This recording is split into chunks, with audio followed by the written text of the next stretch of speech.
VK news, राष्ट्र के नाम।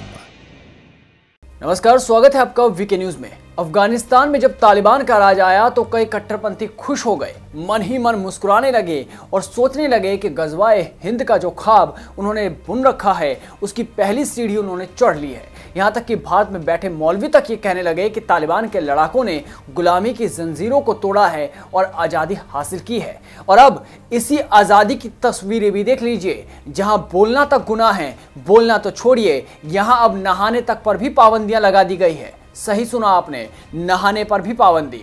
पर्दा नशी को अब पर्दे में ही हर वक्त रहना होगा। दरअसल अफगानिस्तान के बल्ख प्रांत में तालिबान की ओर से सामान्य महिला बाथरूमों पर रोक लगा दी है। उज्बेकिस्तान से सटे सूबे में महिलाओं को लेकर यह नया नियम लागू किया गया। प्रांत के अधिकारियों और स्कॉलर्स की ओर से सर्वसम्मति से यह फैसला लिया गया। जहां एक तरफ दुनिया इस सोच में लगी है कि मंगल पर घर कैसे बनाएं, वहां तालिबान में यह फैसला लिया गया कि नहाने वक्त भी अब उनको हिजाब पहनना होगा।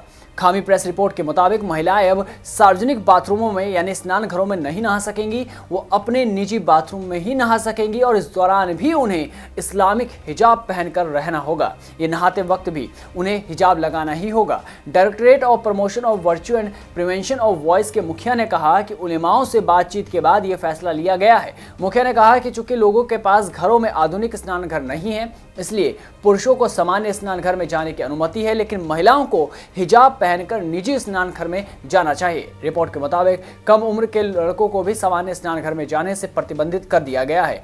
इसके अलावा लड़कों पर बॉडी मसाज को लेकर भी प्रतिबंध लगा दिया गया। इससे पहले पश्चिमी हेरात प्रांत में स्थानीय अधिकारियों ने महिलाओं के सामान्य स्नान घर को अस्थायी रूप से बंद कर दिया था। Ministry of promotion virtue and prevention of voice ने देश भर में महिलाओं की यात्रा को भी 45 मील तक सीमित कर दिया था और ड्राइवरों को 2 महिलाओं को अपनी कारों की अगली सीट पर नहीं बैठने की सिफारिश की थी। और अब नया फरमान लागू किया गया है। अब इन खबरों को सुनकर भी अगर कट्टरपंथियों के होश नहीं खुले होंगे तो हो सकता है कि भारत में भी अब कोई मौलवी इस तरह के नियम लागू करने की बात कह डाले।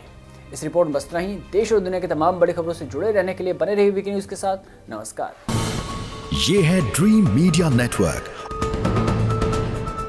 और आप देख रहे हैं देश का पहला 24/7 digital news channel VK news, राष्ट्र के नाम।